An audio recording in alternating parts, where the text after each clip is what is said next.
सात संगत जी, प्यार से कहना धन निरंकार जी।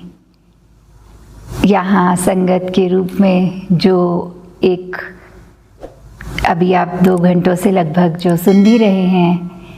किस तरह ये बार बार ध्यान दिला रहे हैं संत कि एक जो डर होते हैं अंदर से जो एक निकलते हैं, उससे भ्रम भी बनते हैं और फिर वो भ्रम किस तरह एक शांत हो पाते हैं, वो सिर्फ और सिर्फ ब्रह्म ज्ञान से हो पाते हैं। कि कैसे एक मनुष्य अगर आया है तो अकेला ही आया है और अपनी मृत्यु के बाद भी इस निरंकार में जाने के समय भी अकेला है। तो बस ये जो बीच का पैच ज़िंदगी है, इसमें रिश्तेदार मिल जाते हैं, दोस्त मिल जाते हैं, तो वो एक साथ जब लगता है कि है किसी का, तो फिर वो भय मन में भी आता है कि अब अगर ये साथ छूट गया तो फिर मन में डर आ रहा है। पर साथ ही अगर हम इसको इस तरह देखें कि मन में ये बात आनी कि सबका साथ है, पर ये सब लोग जो इस संसार में हैं संगी साथी, ये तो फिर एक माया का रूप ही हैं जिन्होंने कभी ना कभी हाथ छोड़ ही देना है। तो कैसे हमें अपने मन को भी उस तरह पूरा पक्का बनाना है कि आज के जनरेशन में ये देखा गया है कि मोनोफोबिया टर्म भी बहुत आ रही है कि अकेले रहने का डर, खास करके जो यूथ हैं कि कुछ दिन अकेले रहना पड़ता है और अगर कोई इंटरनेट नहीं, कोई गैजेट नहीं, तो वो बहुत ही अपने आप को बेचैन फील करते हैं। और साथ ही एक वो जो टर्म है FOMO, fear of missing out, कि कैसे लगता है कि हमारी लाइफ के अलावा हर एक के लाइफ में इतना इंटरेस्टिंग कुछ हो रहा है। लगता है ओ कोई नए आर्टिस्ट ने कोई गाना निकाला, मैंने अभी तक नहीं देखा, उसके इतने व्यूज़ हो गए हैं, तो मन की बेचैनी आनी। या कोई नई मूवी आ रही है, उसका ट्रेलर निकल गया है, मेरे सब दोस्तों ने देख लिया है। तो ऐसे छोटी छोटी चीज़ें जो आजकल ऐसे लगता है कि किसी की ज़िंदगी में हमसे ज़्यादा कुछ इंटरेस्टिंग हो रहा है। पर बात तो वही है, ज़िंदगी सबकी उसी पर आधारित अगर रखें इस निरंकार पे, तो कितनी स्थिर होगी। नहीं तो हाल हमारा भी वैसा कि एक कहानी है जो बंदर मटके में पानी भरा हुआ था और झांक के देख रहा था नीचे मटके में, तो एक पेड़ पे लटके अंगूर उसको दिख रहे थे और उसको लग रहा था कि ये मटके के अंदर पड़े हैं। वो कभी अपना हाथ डाले, कभी अपना मुंह अंदर डाले, पर वो अंगूर उसके हाथ नहीं लग रहे थे। तो कैसे ये बस एक रिफ्लेक्शन थी जो ऊपर अंगूर की, जो उसके उस गमले में आ रही थी, पर ये इल्यूजन ये उसको इतना भ्रमित कर रही थी कि उसने वो मटके के अंदर दिखने वाले अंगूर को असली अंगूर माना और ऊपर देखकर पेड़ की ओर देखा तक नहीं कि वो असली तो वो है, सच्चाई तो वो है। तो कहीं हमारा हाल भी ऐसा नहीं हो रहा कि इस निरंकार को जानने के बाद, ब्रह्म ज्ञान लेने के बाद भी हम ऐसे छोटे छोटे इल्यूजन्स, डर, ऐसे भ्रमों में अटक गए हैं, अपने आप को फंसा के रखा है कि बिल्कुल चैन नहीं है, वो स्थिरता नहीं है, वो हमेशा एक बेचैनी सी रहनी कि हम अपने जीवन में बहुत मिस कर रहे हैं करना, ये ऐसा भी कर ले, वैसा भी कर लें, भाग दौड़ की दुनिया बना ली है हमने अपनी जैसी। तो किस तरह हम अपने आप को ऐसा बना लें कि ये जो निराकार है उस पे आधार कर रखे, अपना विश्वास रखे, फिर स्विमिरन से भी एक बहुत ही शांति, एक स्थिरता आएगी। अपने मन को मजबूत करने के लिए ये नेगेटिव थॉट्स जहाँ हमें हटाने होंगे, एक पॉजिटिविटी लानी होगी। और जो सबसे बड़ी बात कि ऐसे हमें अपने लाइफ में एक कंटेंटमेंट की बात रखनी कि ये ना लगे कि जो है वो अधूरा मिला है, क्योंकि जब ये निराकार पूरा है, इसने हमारी जीवन में हमको सब कुछ पूरा ही दिया है, जो हमारे हिस्से का है, जो हमारे लिए उचित है। तो अगर ऐसा हाल है तो उसमें भी हमें लग रहा है कि निराकार ने हमें वो नहीं दिया जो हमारे को मिलना चाहिए था, तो ऐसे सोचकर ये नादानी तो हम ही कर रहे हैं, क्योंकि जो मिला है वो हमारे लिए बहुत उचित है। तो कैसे हमने अपने जीवन में से ये भय हटाने हैं, ये भ्रम हटाने हैं, और सिर्फ इस ब्रह्म ज्ञान से, इस ब्रह्म से जुड़ना है। जिस तरह अवतार बानी में भी वो लाइन आती है कि सुख दुनिया दे परछावे ने जेकर प्रीता पाएगा, ढल गए परछावे जिस दम रोएगा कुरलाएगा, कि कैसे हम अपने जीवन में एक परछाई को ही सच्चाई मान लेते हैं। वो बंदर वाली अवस्था हमारी हो जाती है कि जो क्षण भंगुर है, जो हिलने वाली चीज़ स्थिर नहीं, वो ही अगर अपने आप में उसको एक स्ट्रॉन्ग ग्रिप लेना चाहेंगे तो उसने तो अपनी जगह से हिल ही जाना है। और उसके बेस पे अगर हम अपने आप को एक बैलेंस बनाने के लिए सोच रहे हैं तो फिर जाहिर सी बात है कि हमने भी डगमगाना ही है। तो कैसे हम अगर सच्चाई की बजाय मिथ्या को सच मान लेते हैं तो अंदर से सिर्फ रोने और कुर्लाने के अलावा कुछ बचता नहीं है। तो जैसे वही बात फिर ये मिथ्या, ये दुख, उसको होते हुए भी उसको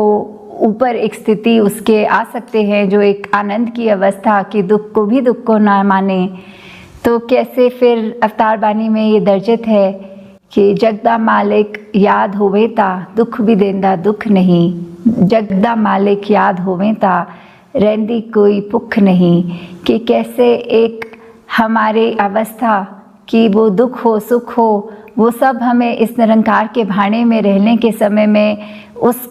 पेन को, वो दुख को उस तरह एक फीलिंग नहीं आती। ये मान के कि निरंकार द्वारा ही जीवन में ये आया है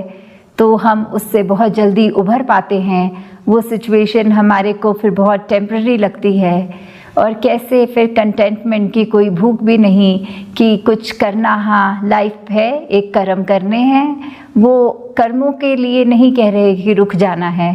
पर एक जो ये लालच होते हैं कि हमें ये भी चाहिए, वो भी बहुत होड़ में आ जाते हैं हम एक, तो उसके लिए जो वो वाली भूख है एक ग्रीड की तरफ जाते हुए इंडिकेट करती हुई कि कैसे वो लालच वाली भूख ख़त्म हो जाती है। एक बिल्कुल हम कंटेंट अपने होकर उस तरह की स्थिति को आ जाते हैं। तो आगे की लाइनों में जैसे लिखा है, जगदा मालिक याद होवेंदा होंदा हर कम पूरा है, कि कैसे इस निराकार का किया सब पूरा। तो उसमें हमारे ही मन की स्थिति, अपनी मन की अवस्था ये कि हमारे अनुसार नहीं है, जचा नहीं काम, तो हमें वो पूरा नहीं लगता। हमें लगता है ये इस तरह नहीं, इस तरह होना चाहिए था। तो वही बात कि जगदा मालिक याद होवे ता कायर बंदा सूरा है, कि कैसे फिर से डर की ओर यहाँ आते हुए कि कायरता, ये जो डरपोक जिसको कहते हैं, कि कायर बंदा भी बलवान हो जाता है जब इस निरंकार का एहसास होता है। तो कैसे जो हमारे को ये लग रहा होता है कि ये कार्य हम नहीं कर सकेंगे, हम इतने समर्थ नहीं हैं, या कोई भय हमारे अंदर हमें ऐसे काट रहा होता है जो हमें कोई अच्छा कर्म करने से रोक रहा होता है। तो जैसे ही ये निराकार याद आता है, इसका स्मरण होता है, तो फिर एक जो बल मिलता है, ये मन को मजबूती मिलती है। तो फिर वही व्यक्ति जो एक समय कुछ चंद पलों पहले कायर, वो अब इतना सूरमा, इतना बलवान कि सारे कार्य अच्छी तरह अपने कर रहा है। तो यही कि कायर व्यक्ति भी अब बलवान है, क्योंकि उसको याद आ गया कि करता तो यही है, करने वाला ये है। हमारा शरीर एक बस इंस्ट्रूमेंट की तरह, ये प्रभु जिसने हमें ये शरीर दिया, वो जैसे चलाए वैसे उसके रंग में रंग कर ही चलना है। और आगे की लाइंस भी कि जगदा मालिक याद होवे ता मौत दा भय मिट जांदा है, कि कैसे एक मृत्यु जो हमें आती है, शरीर को आनी ही है सबकी एक ना एक दिन। तो जितना समय हम जीवित हैं उस डर में ना जिएं कि हमारी मौत कब आएगी, हमारी ये प्यारी ज़िंदगी हमसे छूट जाएगी। तो ये तो सच्चाई है कि मौत ने तो आना है। तो कैसे मौत आने से पहले हम ना मरें, उससे पहले जीते जी अपनी ज़िंदगी इतनी संवार लें कि बस एक प्यार हमारे मन में, हर एक के साथ हम मिलनसार होके उनके लिए हमारे अंदर से अच्छाई निकले, अच्छी बातें निकलें। कैसे हम अपने लिए भी एक ग्रोथ की ओर बढ़ते रहें, अपने आप को भी एक दलदल में, एक वेब में जैसे फंसाते हैं वैसा ना करें, अपनी ग्रोथ करते जाएं। तो ये मौत का भय भी हमारा मिट जाता है, क्योंकि ये दातार, ये निराकार जिससे हम आए हैं, मौत के बाद भी हमें उसी में मिलना है। तो फिर डर किस चीज़ का? ये शरीर और आत्मा ये तो बहुत ही अलग चीज़ें हैं। शरीर कुछ सालों के लिए ही है, पर आत्मा तो इस निराकार की है, इसी से आई है, ज्ञान प्राप्त करके इसी में वापस जाना है। तो कोई उम्र या सालों की वो मोहताज नहीं। तो कैसे ये जब बात याद आती है कि निराकार ही सब कुछ है, तो फिर ये लास्ट लाइन जो इसी शब्द की कि कहे अवतार ज्ञान दे बाजो मालिक याद ना आंदा है, कि जब तक हमें ज्ञान याद है तब तक ही इस प्रभु, इस निराकार, इस मालिक का भी हमें चेता होता है, ये याद रहता है। क्योंकि ये बात ही ऐसी है कि ज्ञान याद तो निराकार याद, निरंकार के एहसास में हैं तो ज्ञान पे चल रहे हैं, ये उत्प्रोत जो बात है। तो फिर अगर हम यही भूल जाएं निराकार को, तो फिर हमें एक ज्ञान होने के बावजूद भी ये मालिक भूल गया। तो फिर ये ज्ञान अपने मन में बसा कर रखें। ये ज्ञान ऐसी दौलत है कि ज्ञान के ऊपर अपने ज़िंदगी को चलाएंगे तो ये दौलत बढ़ेगी। अपने कर्मों द्वारा अपने कर्मों की खुशबू हर एक तक लेकर जाएंगे तो ये दौलत बढ़ेगी। तो कैसे हमें अपने मन के सारे भय, जब ये बात याद आती है कि दातार है, निराकार है, तो भय वहीं ख़त्म हो जाएंगे। और जो भी हमने एक भ्रमों की ओर अपने आप को एक फंसा के रखा है, वो सारे भ्रम भी इस ब्रह्म ज्ञान द्वारा ही ख़त्म हो जाएंगे। तो दातार कृपा करे सभी पे कि कैसे जीवन में एक सिर्फ और सिर्फ आनंद की अवस्था के ऊपर वर्क करते हुए इस निराकार से जुड़कर हमेशा एक अपने दिल से परोपकार की भावना रखते हुए, जब इतने पॉजिटिव काम होंगे करने को, ये दिमाग भी कहीं नेगेटिव तरीके पे नहीं चलेगा, कहीं वो डरों को हमारे अंदर घर नहीं करने देगा। क्योंकि इंस्टिंक्टिवली एक फियर होना कि अचानक हम कमरे में आए हैं और कोई बच्चा भी कोई छुपन छुपाई खेलने वक्त एक डरा देता है, तो एक शरीर का एक रिफ्लेक्स, वो डरना वो पल की चीज़ है। पर एक भय में हमेशा रहना, उसको हम काट ज़रूर सकते हैं इस ब्रह्म ज्ञान से। तो कैसे हम एक अपने मन को और साफ करते जाएं, अपने मन के अंदर जितना ठहराव ला सके इस सिमरन द्वारा। तो दातार कृपा करे हर एक का जीवन इसी रूप में निरंकार के ऊपर आधारित होते हुए सत्संग की शिक्षाओं पे अपने चरित्र को और मजबूत बनाते हुए आगे से आगे चलते रहे। ये ज़िंदगी में ये जब अब तक हमारा जीवन है, ये उतराई चढ़ाई तो आती ही रहनी है, तो फिर ऐसा क्यों कहा जा रहा है कि दुख दूर होगा? ये सिर्फ इसलिए कि ये जब हमें ब्रह्म ज्ञान मिल जाता है, हमें अपना असली पहचान अपनी समझ आ जाती है, ये प्रभु परमात्मा निरंकार हमारे चारों ओर है, ये एहसास हर पल जब रहता है, तो उसके बाद हम जब मान लेते हैं कि ये निरंकार पूरा है, इसका किया सब पूरा है, तो अगर ये हमारी जहाँ ज़िंदगी है, चाहे हमारे मटीरियलिस्टिक रूप में या स्वस्थ रूप में या कोई भी ऐसी चीज़ जो हमें उस समय लग रही हो कि हमारे ये अनुकूल नहीं है, तो भी इसमें भी उस सिचुएशन के अंदर भी हमें ये पता है कि तेरा किया सब पूरा है। तो उस समय यही भाव होते हैं कि चाहे ये सिचुएशंस हमारे अकॉर्डिंग नहीं है, पर ये निरंकार की दी गई घड़ियां हैं, ये सिचुएशंस हैं, तो ये भी बिल्कुल ही ठीक हैं, क्योंकि जो निरंकार ने दिया है सब उसमें शुक्राना भाव, वो जैसा भी सिचुएशन है वो हमारे लिए उस समय वो बिल्कुल बहुत अच्छी सिचुएशन है। हाँ जी। साध दी संगत कर ले बंदे, जानदा रहेगा मान गरूर। तो संगत में हम जितना आते हैं, हम अपने विकारों के ऊपर काम कर सकते हैं। वो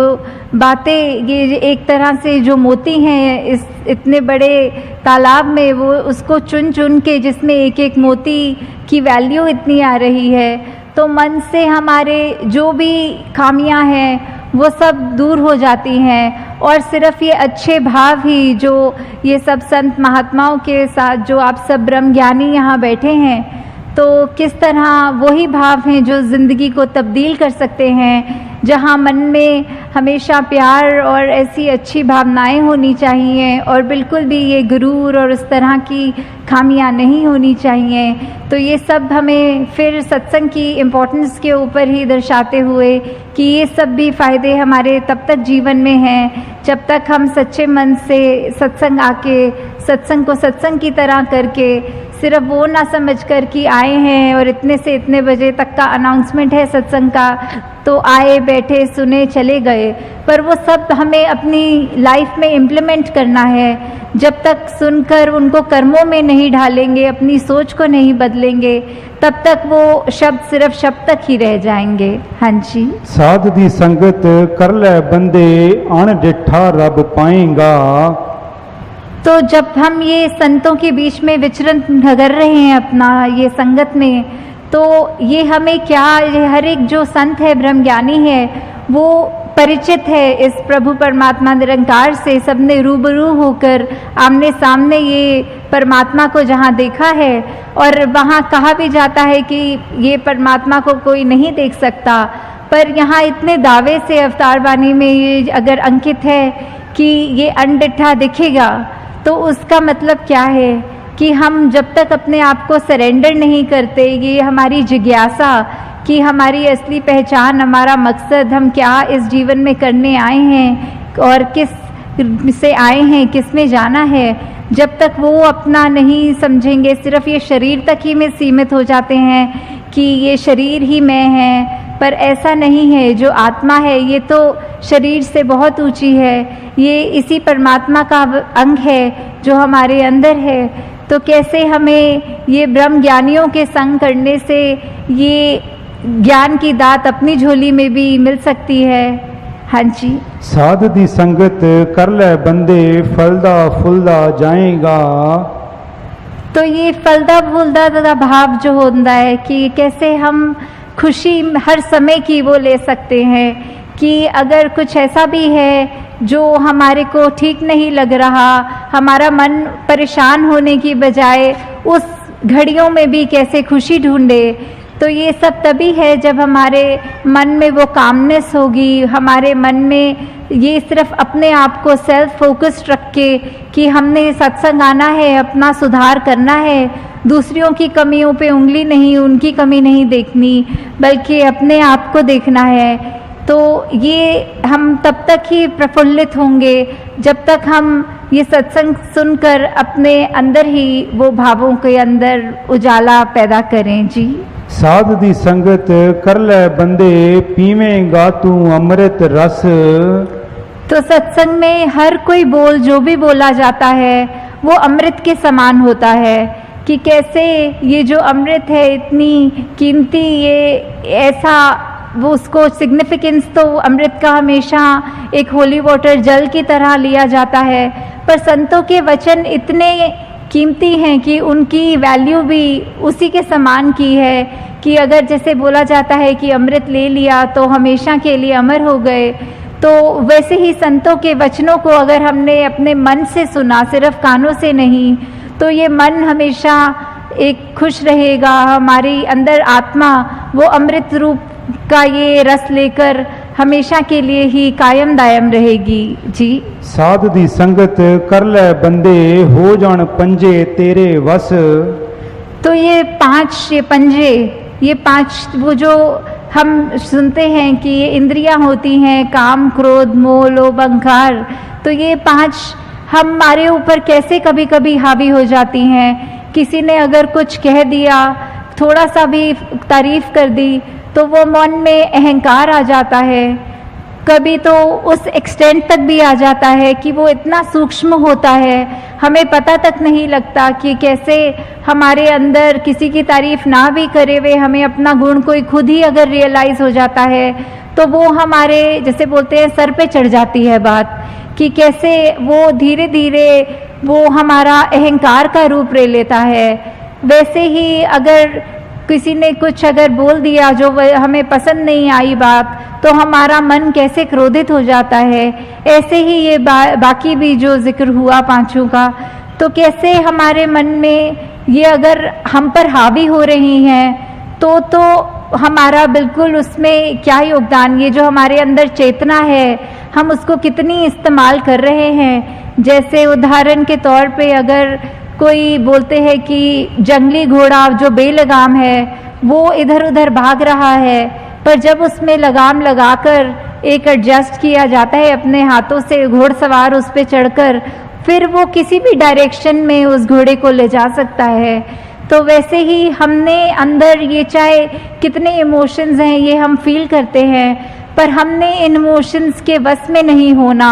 इन इमोशंस को अपने कंट्रोल में रखना है। और ये तभी हो सकता है जब हमें हर पल ये एहसास हो कि ये निरंकार हमारे अंग संग हमेशा हैं, तो हम जानबूझ के कोई भी ऐसी गलती नहीं करेंगे, कोई भी ऐसा भाव मन में नहीं लाएंगे जो हमको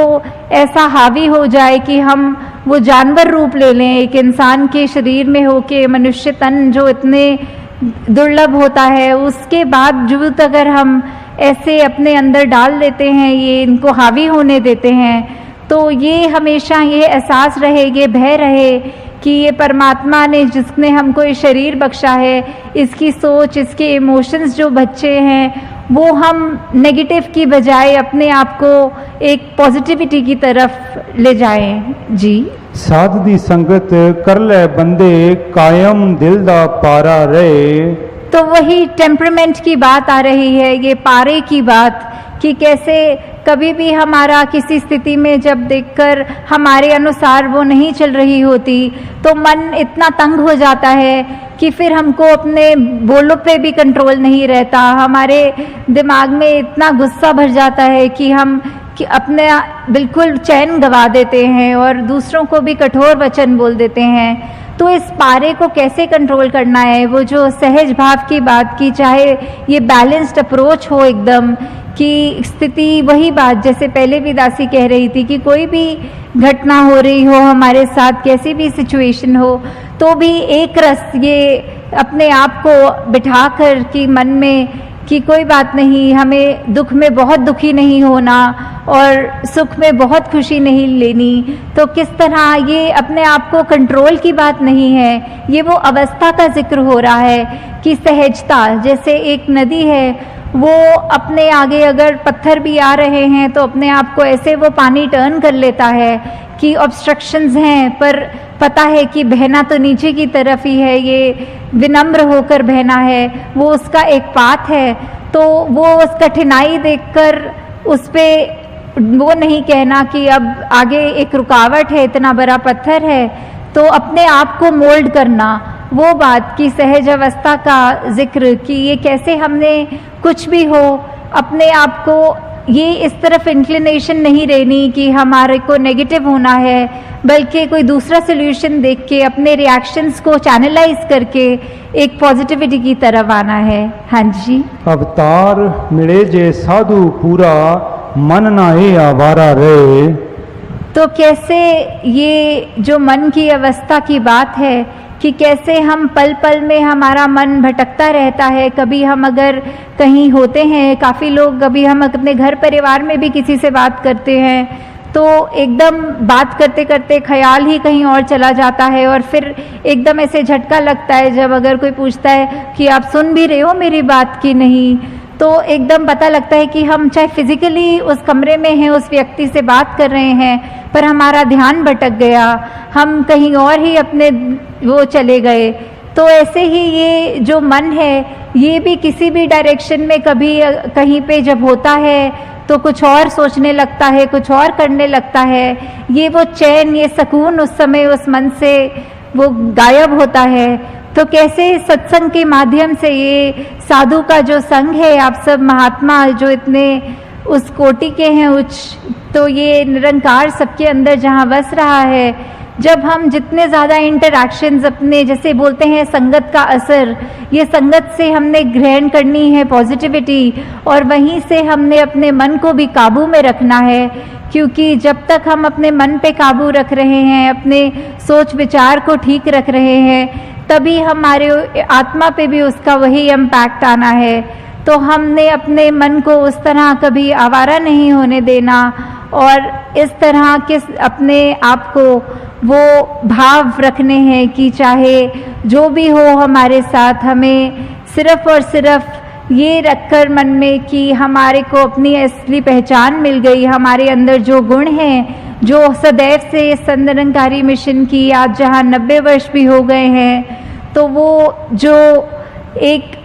भाव है सिखाने के कि एकत्व का भाव, ये वननेस का भाव, यूनिवर्सल ब्रदरहुड का भाव, कि कैसे हमारे शरीर चाहे किसी भी रंग के हैं, चाहे कहीं पे भी जन्म लिया है, तो वो एक बायसनेस नहीं आनी चाहिए। ये कोई भी ऊंचा कोई भी नीचा नहीं है, सबके अंदर वही परमात्मा है, एक ही पेडेस्ट्रियल पे हम खड़े हैं। तो कैसे हमने भेदभाव वो नहीं करने हैं, सब अपने ये परमपिता परमात्मा अपना,